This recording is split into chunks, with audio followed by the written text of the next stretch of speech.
the Telosians. Our mission is to support you. We greet you, dear children of Earth. We are happy to meet you again. Every meeting is a joy for us, but we wish that it is the same for you. We are in connection and communication very often to give you messages, but also to help you, comfort you, support you in these disturbed moments of your current earthly life. We like to talk to you through our channel. This is important for you, and for us. If we talk to you like this, it is to confirm to you that we are very attentive to your way of living earthly life, to your way of living your happy and less happy feelings. We are very present near you because, yes, we are very close to you, much more than you can think. Our mission is to support you, to help you grow in the understanding of true life, to make you understand who you really are. We come back to the subject very often, because knowing yourself is the most important thing in your life. It is what allows you to live a peaceful, serene and happy life. Of course, knowing yourself is not always easy given what is happening around you and your society.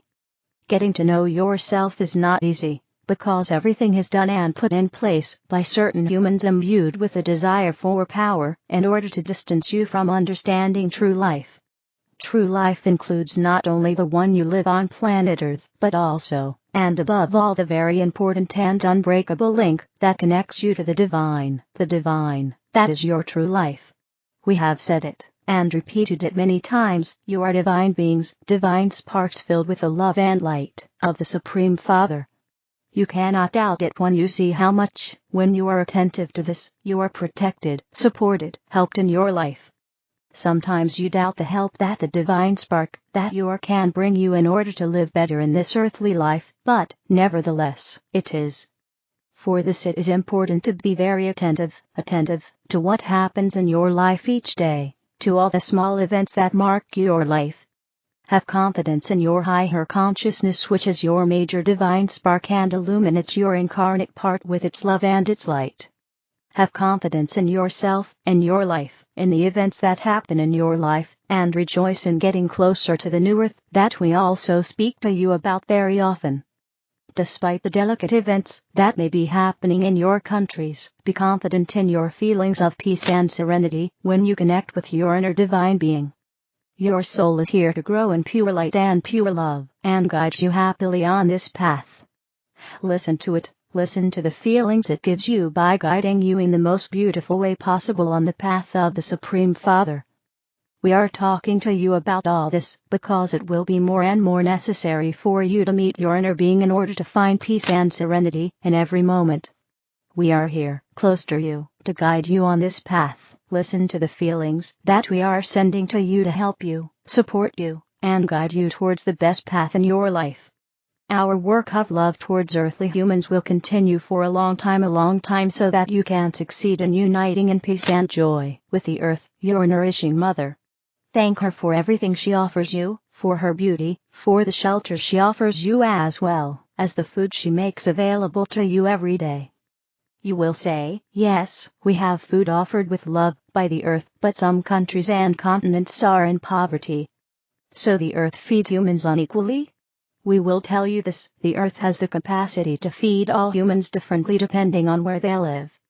But do not doubt that if there are humans who are in total lack of food, it is due to those who manipulate you in order to have power over you. The earth in her great love and generosity can offer much more than what you can see and receive. But you are also asked to have respect for her, not to mistreat her, and to thank her. Dear children of the earth, we are many around you, we love you. Lessons from Baba Yaga. Both feared and revered, the Slavic Baba Yaga has lessons for us all on the power of nature and the potential for a woman outside of the patriarchy. Baba Yaga is the classic crone, the witch of the forest. She is old and ugly, often riding around in a mortar, without a pestle, or on a broom. She lives in a little magical hut that has sentient chicken legs to carry her wherever she wants to go, making her exceedingly hard to find. In some of her stories, she cooks and eats children in her giant stove. In others, she gives them magic, helping them survive and thrive if they are willing to work on her terms. Baba Yaga's Slavic origin story. Baba Yaga shows up in countless tales from the Slavic region, but she is most famously featured in the story Vasilisa the Beautiful. In this tale, a little girl named Vasilisa is forced to live with her cruel stepmother and stepsisters after her father dies, and yes, it's likely that this story influenced the modern Cinderella story most of us know today. Vasilisa is tasked by her stepmother with finding Baba Yaga in the forest and bringing back an ember to restart her family's fire. Her stepmother likely hopes Baba Yaga will eat the child, but instead, Vasilisa learns strange lessons about separating poppy seeds from dirt and identifying mildewed corn from good. She is helped along the way by a magical doll her mother made her, who helps nudge her in the right direction so that she understands Baba Yaga's lessons and doesn't get the wrong side of her oven. Vasilisa successfully returns to her stepmother's house with the ember. Some versions of this story end with the house going up in flames, taking the evil stepfamily with it, feeding Baba Yaga's oven, after all. Sometimes Vasilisa grows up and is chosen by the Tsar, becoming a princess. The influence of the ancient mistress of the forest. While Baba Yaga appears in writing for the first time in a collection of folk tales in 1750, it's likely her archetype is much older than that. In fact, she may actually represent the mistress of the forest, a kind of spirit or goddess of the woods. Like many ancient goddesses, who reigned before the patriarchal gods took over, this mistress of the forest could have been benevolent or cruel, depending on the weather. That was much like nature itself, providing food and shelter in some cases, or murderous storms in others. Baba Yaga was the wildness of nature itself, and one must tread carefully when dealing with the untamed reality of nature and the forest. There's something particularly feminine about Baba Yaga too. She is always an old woman, never a man. She's indisputably ugly, but perhaps that's part of her charm. She manages to completely escape the male gaze. She doesn't live with a man or need a man to do anything for her. In some stories she has 3 horse riders, who are coded as male knights, but they are referred to by Baba Yaga as my sun, my night, and my day, which again places her in a kind of goddess light, in charge of the cycles of time. The power of women outside of the patriarchy. During the centuries of witch hunts throughout Europe and North America, many women were targeted for being witches, and those witches were accused and convicted of particularly feminine crimes. Women were accused of sexualized crimes like making love with the devil or having demon babies. They would often be accused of stealing and eating babies, which Baba Yaga was certainly accused of too. In reality, these women were often perfectly ordinary Christian women, but they had some quality that made them threatening to the male authorities of the church at the time. Sometimes a woman would refuse a man's advances, so she would be called a witch. Sometimes a woman who had medical or herbal knowledge that undermined the man's power would also be accused of being a witch. Or she was a widow that had no interest in remarrying, or a woman who was needy and placed pressure on society. Occasionally, it was the men who threatened these powers that be. And then there's Baba Yaga, brewing her potions, stoking her giant oven, living quite gleefully without the need of a man's power, ready to steal the community's children. The wildness of nature and the crone. Baba Yaga may have provided a kind of scapegoat as well, especially during those difficult times when children died so often of mysterious illnesses before modern medicine could save them. Blaming Baba Yaga for stealing them was a way of giving the grieving community someone to blame. But she could also represent the wildness and wisdom of women, especially women who wanted some power within themselves that didn't rely on the presence of a man. She may be seen as ugly and scary, but she still holds the value and magic of the crone archetype, the wise woman, who is an aspect of the goddess. She reminds us that the goddess was once the supreme power of the universe, and one of her realms was the forest.